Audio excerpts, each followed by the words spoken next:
break it down. As far as the features, like I'm kind of having fun with that because I looked up to like Lil Wayne in his prime when he was coming up, and he was always on the remixes and whatnot. So that's my approach with features. It's like if somebody hits me up with a dope song, like I return the gesture back by giving back the fire verse. So it's a dope song. So every time I hear myself on a feature, it's like, damn, I'm trying to like, yeah, every song that I do be better than the last one that I did type of thing. But as far as like the cosigns, it's like a blessing to me, really. Because like I was just doing it for like myself. And then it kind of grew to like the people in the streets, like Pretoria as a whole, and they co-signed me first. So, and it's been like that for like a few years back until when the whole game was like, yo, who's this cat? You know, like this cat from Pretoria. So that's when the cosign started coming about. But also they were like genuine, kind of like, hey, handpicking me out to say, yo, bro, we see what you're doing, you're dope. And it wasn't just like an internet thing. Like actually, each time I linked up with like the people who used to tweet or like comment under the things that I posted, it was like genuine interactions. Like, yo, we see you out there, like do your thing. Yeah. Like I've been studying the game since like where we are right now, from like Proverb, Dukes, and like I don't know what's that other group, H2O, like Squatter Camp, like y'all, when y'all did y'all thing, and when it became like more like cranky hip hop, like more southern influence, then LES and them came with songs like Fire, Heaven, and then the DJs started coming up like Milkshake, Dimples, VG. Like I've been studying the game since way. I think I was like 16 when I wrote my first song, and it was just like a freestyle on top of another artist's song. So I was like, imagine myself being on a feature with that artist. So I just wrote a verse. So each time I used to pull up to these cyphers with the same old verse, because I had like so much hope in that verse. I'd be up against the cats who were really freestyling off the top, and I'd come with a pre-wrote verse, just freestyle it out.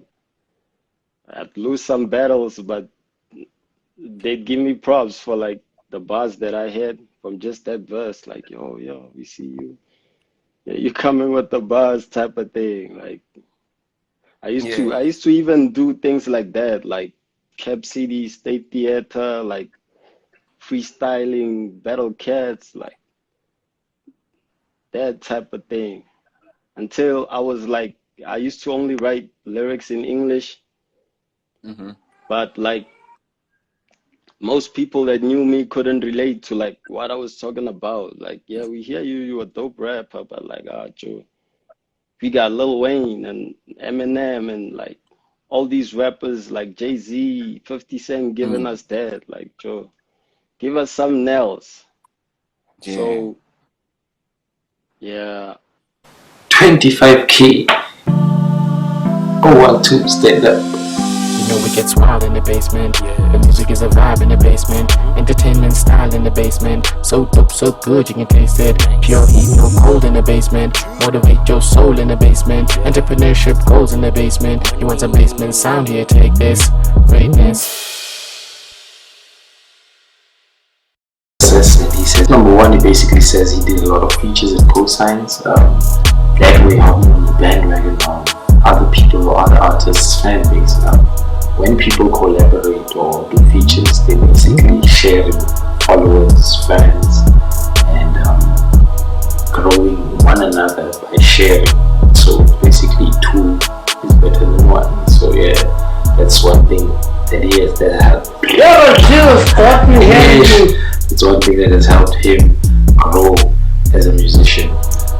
And one I can add that features really help you grow your music or share your music with a bigger audience. Because if you only have 5 plus people that listen to your music and someone else has 10, at the end of the day you have 15 people that are exposed to your music. That grows your musical influence. And also, when you do features, there's something you need to pay attention to, and that is called leverage. You need to have leverage. You need to have something that you can stand or back yourself on. If someone has 100k followers and you want to do features with them, but you only have 1,000, there's no balance there. You're really not giving them anything in return of that investment. So when you have leverage, it's basically saying, look, I have 100k followers, I know you have 200, I'm basically giving you 100 more to add to your 200, you know what I'm saying, and in return you get the 200. So at the end of the day, it's a win-win situation when you have leverage. And tip number 2, I think is the biggest of all. You need to be a student of the game. You need to be invested into learning how the music industry works, and ultimately success leaves clues. If artists did it prior before you can learn a thing or two from them and implement it in your music. And what I always say is that eventually the student becomes the master. Not while they're learning, but eventually the student becomes the master. Tip number 3 is that this man, 25k, has been at it since the age of 16. That's plus or minus 10 years in the music industry, and I think it's his 10th year that we're now seeing this massive explosion in 25k. It's safe to say that he's put in his 10,000 hours, and a lot of you don't want to play the long game. You want an instant fix, an instant gratification, an instant ROI on your craft, on your music, and it doesn't happen that way. It takes time, and how do you make sure that the time you invest comes back is basically on the law of averages. It is said that if you stay consistent with one thing, eventually it has to pop. Eventually you'll find the winning track, the winning song, the winning single that will get your name out there simply by using the law of averages. One speaker says that even if you don't believe in your music, just continue with it and you will see, you will reap the benefits, just by following the process and falling in love with the whole process. Tip number 4, you need to listen. Keep your ear on the streets. People speak and you need to listen. 25k says that he used to write his raps in English, and ultimately he switched to a mixture of both English and Setswana or Speedoli.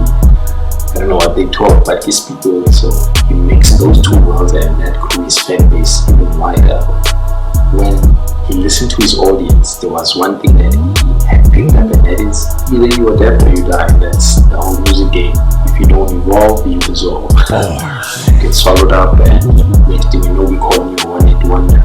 But if you stay consistent and relevant to the fans, to the people, your music will grow, your fan base will grow, because ultimately you're spreading word to people that resonate and connect with your message. I think another thing that's important is that you need to have your message to the people. There's no use copying someone else's message because they already know that message, but if you bring your message, and 25k's message is basically a boy from the hood, growing up in a previously disadvantaged English, a previously disadvantaged community that has a story to tell, and that's a unique story when you compare to other rappers where they maybe just come from the burbs of the middle class. He's basically from the trenches moving up, and that is a story that he tells in his music. 25k, I must say, he has put in a lot of work, and he deserves every award that he's gotten so far, the many more that are coming. And I think this collaboration with Zooci is something special for sure.